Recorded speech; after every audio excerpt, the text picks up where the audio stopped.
Welcome to Biggest Spoilars, the destination for exclusive spoilers, latest updates. The Bold and the Beautiful spoilers allude that Luna Nozawa could be gearing up for a real baby exigency. Daddy Will Spencer may horrify over a gestation complication, so let's bandy where this plot may be headed next. When Luna demurred off her grand plan, she hoped having a Spencer heir at law would keep her out of captivity. Luna got a rude awakening when the Bobbies transported her off and eventually had her thrown in a cell.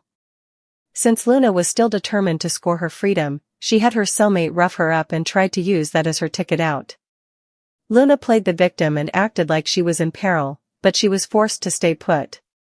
Still, Luna could have a scary situation coming up. What if the coming phase of this B&B plot involves a more illicit medical extremity, bone? That puts the baby in jeopardy? There could be some kind of exigency ahead that involves a gestation complication. Luna may be indicted of faking it at first, but she could actually end up suffering through some pain and enterprises about her future child. However, she'll no doubt supplicate for her baby's father, if Luna gets rushed to the sanatorium or indeed the sanitarium. We'll make it updates on some intimidating news and rush to Luna's side. Of course, Will may formally again contend he only cares about the baby, but this could potentially give Luna an occasion to connect with him a bit. This could be the first time Luna really starts allowing about this baby as her son and not just a tool she can use to her advantage. However, that could soften him kindly.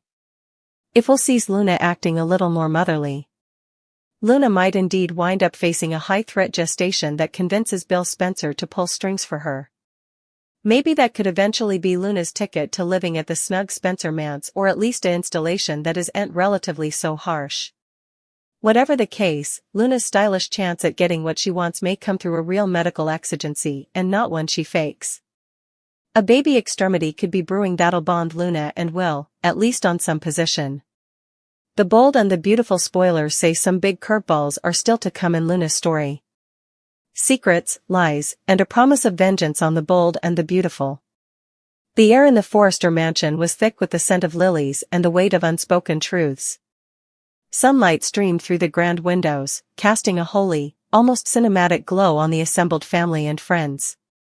It was a day meant for celebration, a sacred milestone, the baptism of little Hayes Finnegan.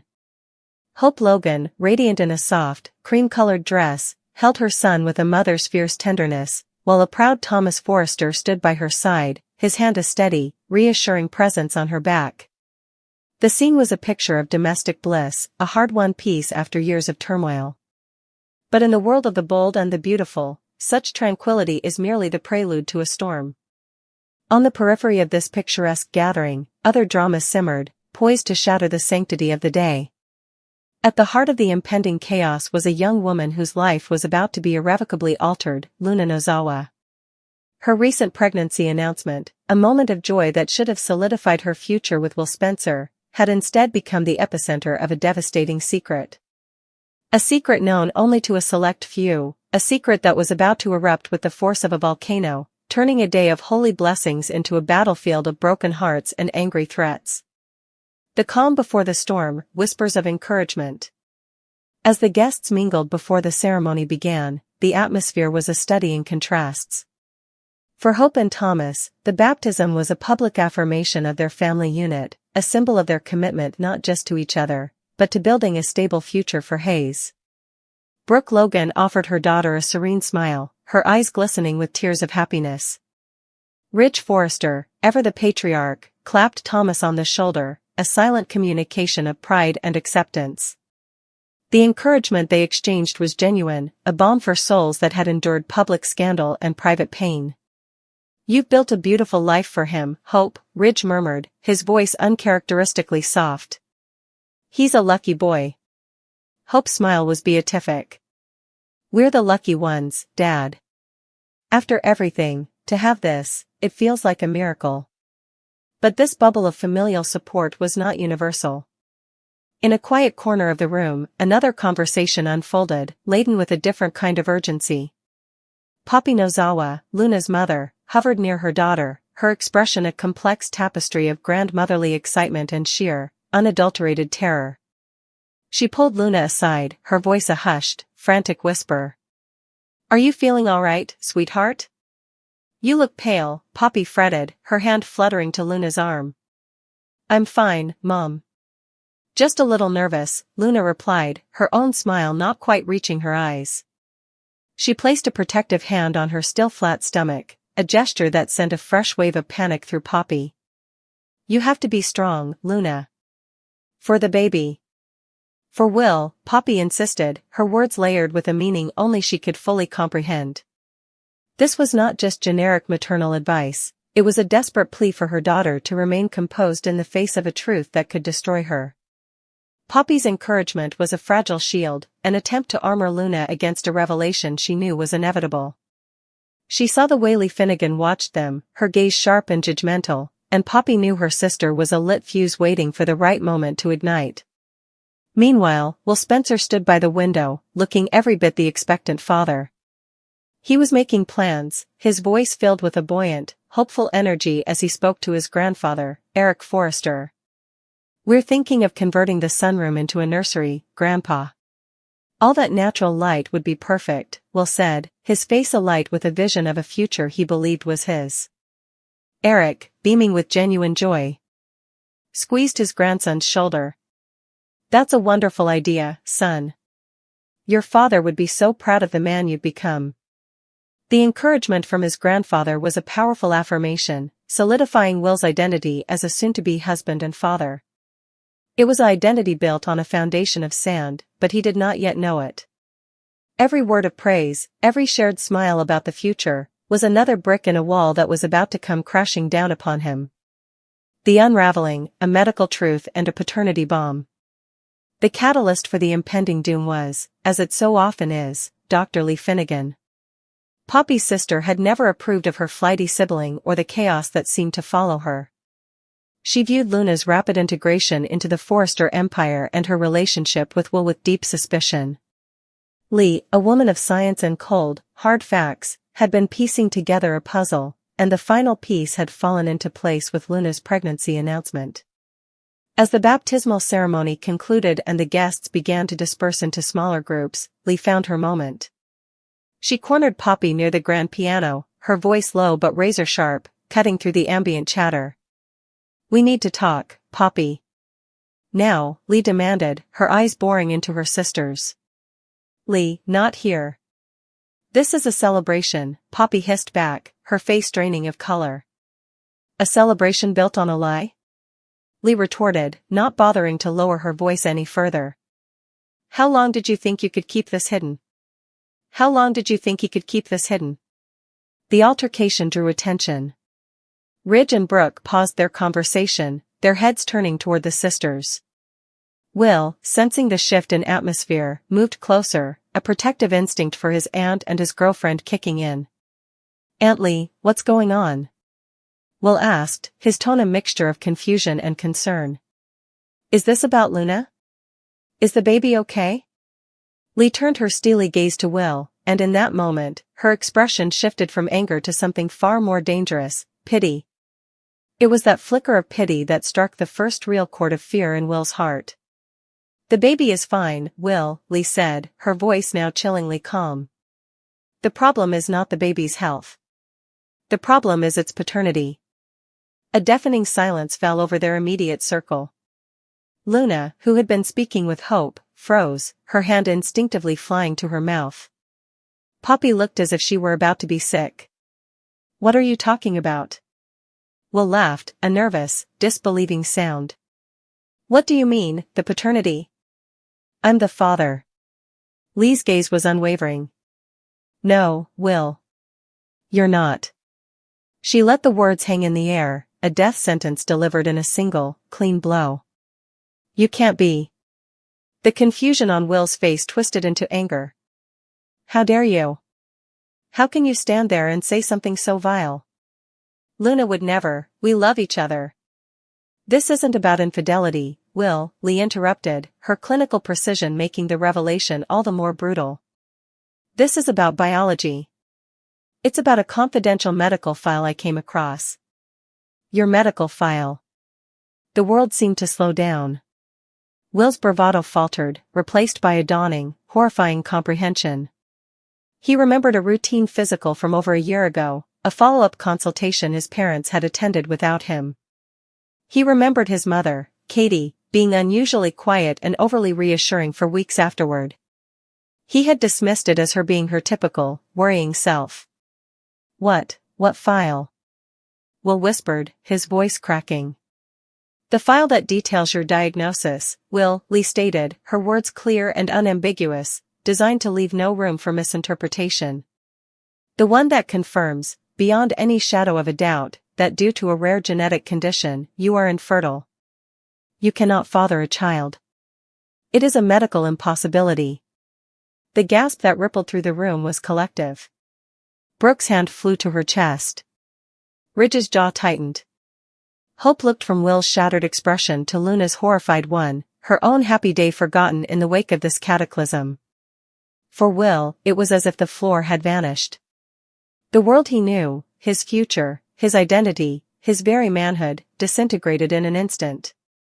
The encouraging words from his grandfather about being a father now felt like a cruel joke. All the plans, the dreams, the joy, it was all a lie. His head snapped toward Luna, his eyes wide with a torrent of betrayal, confusion, and soul-deep pain. Luna, he choked out, the single word a plea for denial, for an explanation, for anything that could make this nightmare stop. Luna was sobbing, tears streaming down her face. Will, I didn't know. I swear to you, I didn't know.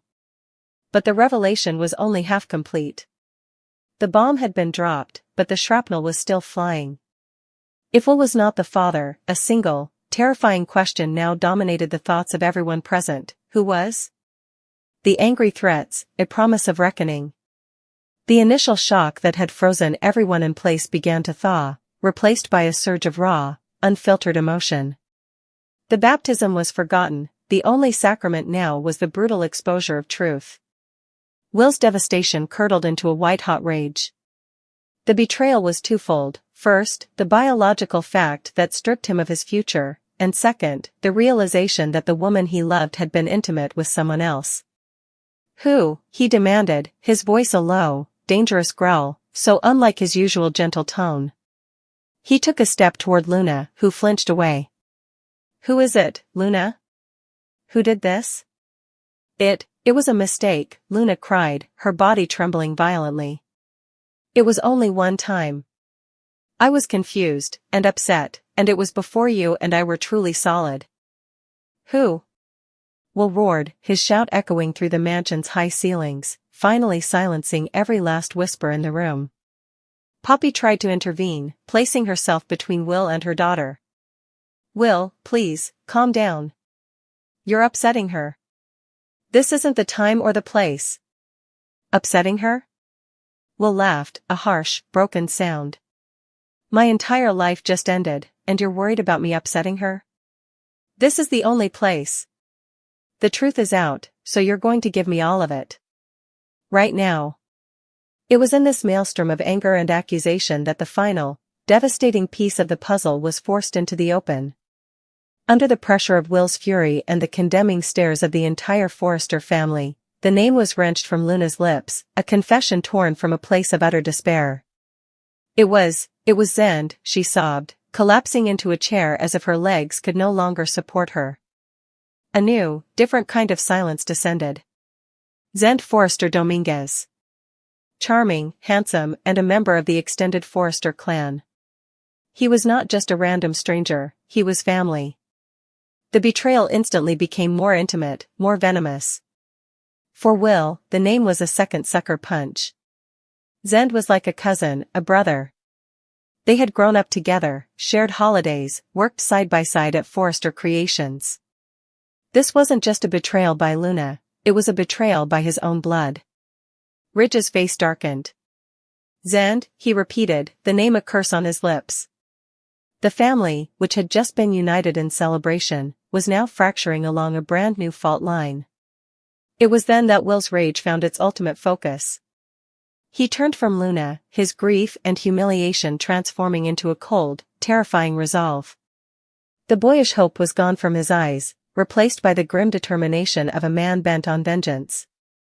Zand, Will said, the name a quiet, deadly promise. He looked around the room, his gaze sweeping over his horrified family, finally landing on his grandfather, Eric. He knew. He knew I was with Luna. He knew I loved her. And he did this anyway. Will, we don't know the full story, Eric implored, trying to be the voice of reason in the escalating storm. We know enough. Will shot back. He took everything from me. My future. My family. My dignity. He took a step backward, creating a physical chasm between himself and his family. He thinks he can just get away with this? That he can just be the father of my child? The irony of the statement was not lost on anyone. What are you going to do, son? Ridge asked, his voice low and cautious, recognizing the dangerous glint in his grandson's eyes. Will's jaw was set like iron. A cruel, unfamiliar smile touched his lips. I'm going to make sure he pays. I'm going to make sure he regrets the day he ever laid eyes on Luna. He wanted to be a part of this family's legacy? Well, I'm going to make sure his legacy in this family is that of a traitor and a homewrecker. I will ruin him. These were not the empty threats of a spurned teenager. This was the vow of a Forrester heir who had just had the core of his identity annihilated. The anger in his voice was a tangible force, promising a war that would consume the design house, the family, and everyone connected to them. I will destroy him, Will vowed, his voice dropping to a venomous whisper that was somehow more frightening than his shout. This isn't over. It's only just begun. With that, he turned on his heel and strode out of the mansion, leaving the shattered remains of the baptism in his wake. The door slammed shut behind him, the sound of final, dramatic period at the end of the day's sacred proceedings. The holy water had long since dried, replaced by the bitter salt of tears and the fiery promise of vengeance. Epilogue, the aftermath, a family fractured. The fallout was immediate and profound. The baptism of Hayes Finnegan would forever be remembered not as a day of blessing, but as the day the Spencer Forrester clan was torn asunder. Luna was left in the care of a frantic and guilt-ridden Poppy, her pregnancy now a source of public scandal and private agony instead of joy. The father of her child was not the man she loved, but a man with whom she shared a single, complicated night, a night that had now poisoned every relationship in her life. Hope and Thomas were left to pick up the pieces of their own celebration, the shadow of the drama tarnishing their happy day. The event meant to solidify their family had instead exposed the fragile and treacherous underpinnings of the entire dynasty. Katie Logan, Will's mother, was consumed by a maelstrom of guilt and fury. She had known about Will's infertility and had chosen to keep it from him, a decision made out of a mother's desire to protect her son but one that had now exploded with catastrophic consequences. Her anger at Zand was matched only by her rage at herself. And Zand, who was yet to learn that his world was about to implode, remained blissfully unaware that a storm of retribution was bearing down on him. He was going about his life, perhaps even dreaming of a future at Forrester Creations, completely oblivious to the fact that his past actions had just been exposed in the most brutal way imaginable and that a vengeful Will Spencer had just declared war. The baptism was over. The prayers had been said. But the real drama was just beginning. The encouraging words had been drowned out by angry threats, and the promise of a new beginning had been replaced by the grim certainty of a bitter and bloody conflict. The question was no longer if a war would come, but how much of the family would be left standing when the dust finally settled. On The Bold and the Beautiful, love and vengeance are two sides of the same coin, and Will Spencer had just bet everything on the latter.